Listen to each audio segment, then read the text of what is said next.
دوستوں اس چینل پر نئے ہیں تو چینل کو سبسکرائب ضرور کریں۔ بسم اللہ الرحمن الرحیم۔ یہ اس دن کی بات ہے جب مکہ میں عجیب کیفیت تھی۔ مکہ کے مرد و زن چھوٹے بڑے ایک خاص مقام پر جمع ہو رہے تھے۔ وہ آج کا منظر اپنی آنکھوں سے اور نہایت قریب سے اگلی صفوں میں دیکھنا چاہتے تھے۔ معاملہ یہ تھا کہ آج اہل مکہ کے سرداروں نے رسول اللہ صلی اللہ علیہ وسلم کے ایک صحابی کو دھوکے اور مکر سے گرفتار کر لیا تھا۔ سرداران قریش اس صحابی رسول صلی اللہ علیہ وسلم کو تڑپا تڑپا کر مارنا چاہتے تھے۔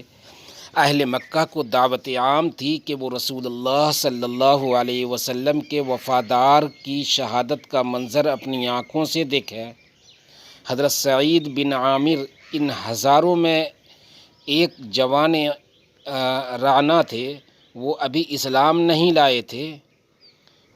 وہ بھی سرداران قریش کی دعوت پر مکہ معظمہ کی بالائی جانب مقام تنعیم کی طرف اس لیے چل کھڑے ہوئے تھے تاکہ وہ رسول اللہ صلی اللہ علیہ وسلم کے ایک صحابی حضرت خبیب بن عدی رضی اللہ تعالی عنہ کی شہادت کا منظر اپنی آنکھوں سے دیکھ سکیں، جنہیں قریش نے دھوکے سے پکڑ لیا تھا۔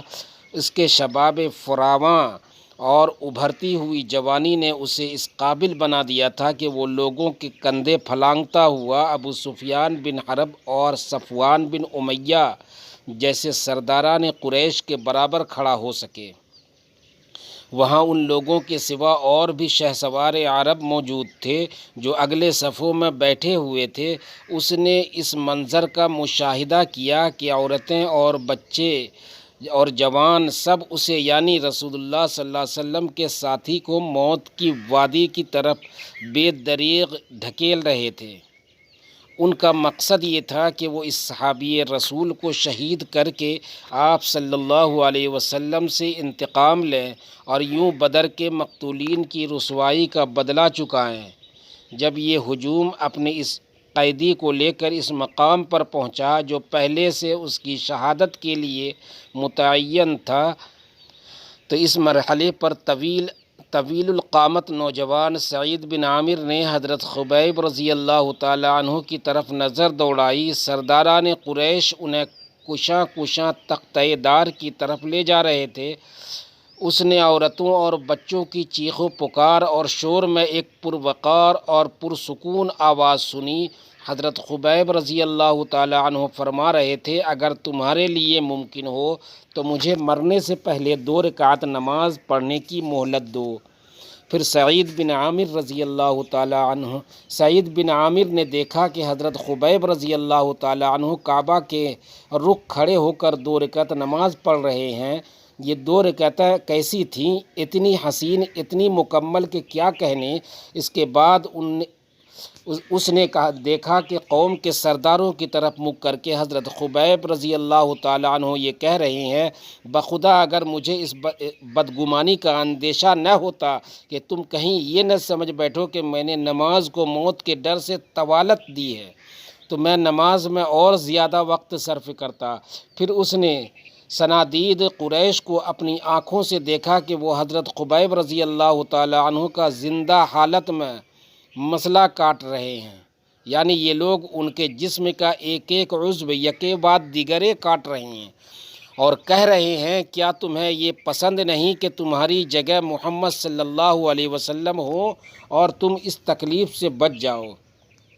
ان کا اس حالت میں کہ خون کے دھارے پھوٹ رہے تھے جواب یہ تھا کہ اللہ کی قسم مجھے یہ قطعاً پسند نہیں کہ میں اپنے اہل و عیال میں امن اور چین سے رہوں اور حضرت محمد مصطفیٰ صلی اللہ علیہ وسلم کو ایک کانٹا بھی چبھے۔ پھر جناب سعید بن عامر نے دیکھا کہ لوگ فضا میں ہاتھ ہلا ہلا کر اور بآواز بلند کہہ رہے ہیں، اے اسے مار ڈالو، اسے مار ڈالو۔ اس کے بعد انہوں نے حضرت خبیب رضی اللہ تعالی عنہ کو دیکھا کہ وہ تختۂ دار پر اپنی نظر آسمان کی طرف اٹھائے ہوئے اللہ تعالیٰ سے یہ التجا کر رہے ہیں، الہی ان سب ظالموں کو شمار کر لے اور انہیں تباہی کا مزہ چکھا، اور ان میں سے کسی کو معاف نہ کر۔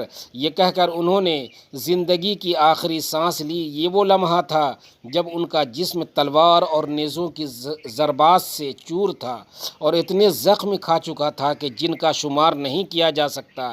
قریش بالآخر مکہ واپس لوٹ آئے اور اس کے بعد پیش آنے والے بڑے بڑے سنگین معرکوں کے نرغے میں حضرت خبیب رضی اللہ تعالی عنہ اور ان کے واقعہ شہادت کو یکسر بھلا بیٹھے۔ لیکن اس نوجوان سعید بن عامر کے پردہ دل سے ایک لمحے کے لیے بھی حضرت خبیب رضی اللہ تعالی عنہ کی شہادت کا منظر محو نہ ہوا۔ چنانچہ جب بھی وہ سوتے، خواب میں یہ منظر برابر دکھائی دیتا، اور بیدار ہوتے تو چشم خیال میں یوں محسوس ہوتا جیسے کہ تختہ دار کے آگے حضرت خبیب رضی اللہ تعالی عنہ پورے اطمینان کے ساتھ 2 رکعت نماز ادا کر رہے ہیں۔ یہی نہیں بلکہ ان کی پردرد آواز جیسے ان کے کانوں میں گونج رہی ہے، اور وہ قریش کے خلاف بددعا میں مصروف ہے، اور اس خیال سے ان کا کلیجہ دہل رہا ہے کہ کہیں آسمان کا کڑکا ان کو آ نہ لے یا آسمان سے پتھر گر کر ان کو تباہ نہ کر دے۔ حضرت خبیب رضی اللہ تعالی عنہ نے جام شہادت نوش کر کے جناب سعید بن عامر کو وہ کچھ سکھا دیا جس کا انہیں پہلے قطعاً علم نہ تھا۔ انہیں سکھایا کہ حقیقی زندگی اللہ اور اس کے رسول صلی اللہ علیہ وسلم سے وفاداری کا نام ہے۔ دوسری بات جو اس واقعے سے انہوں نے سیکھی وہ یہ تھی کہ پختہ و محکم ایمان ایسے عجیب و غریب کردار کو جنم دے سکتا ہے جو عام حالات میں ظہور پذیر نہیں ہوتے۔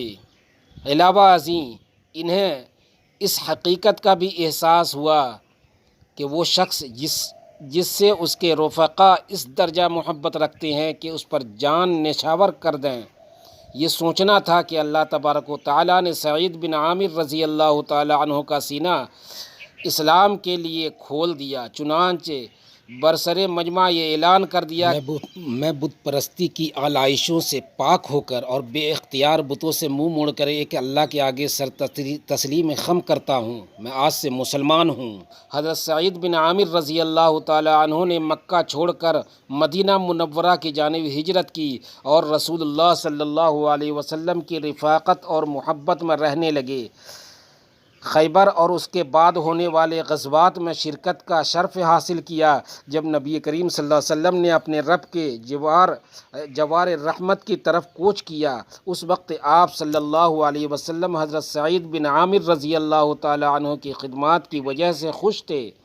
آپ کے بعد حضرت ابوبکر صدیق رضی اللہ تعالی عنہ اور حضرت عمر فاروق رضی اللہ تعالی عنہ کے ہاتھوں میں حضرت سعید بن عامر رضی اللہ تعالی عنہ برہنہ شمشیر بن کر رہے اور ایسی زندگی بسر کی جو مسلمانوں کے لیے کردار کا نادر نمونہ ثابت ہوئی، جنہوں نے دنیا کو بیچ کر آخرت کا سودا کیا اور اللہ تعالیٰ کی رضا جوئی کو اپنی خواہشات کے مقابلے میں راجح اور مقدم جانا۔ اللہ تعالیٰ کی ان پر ہزارہ رحمتیں نازل ہوں، آمین یا رب العالمین۔ دوستو چینل کو سبسکرائب کریں، لائک کریں، شیئر کریں اور کومنٹ میں اپنے رائے کا اظہار ضرور کریں۔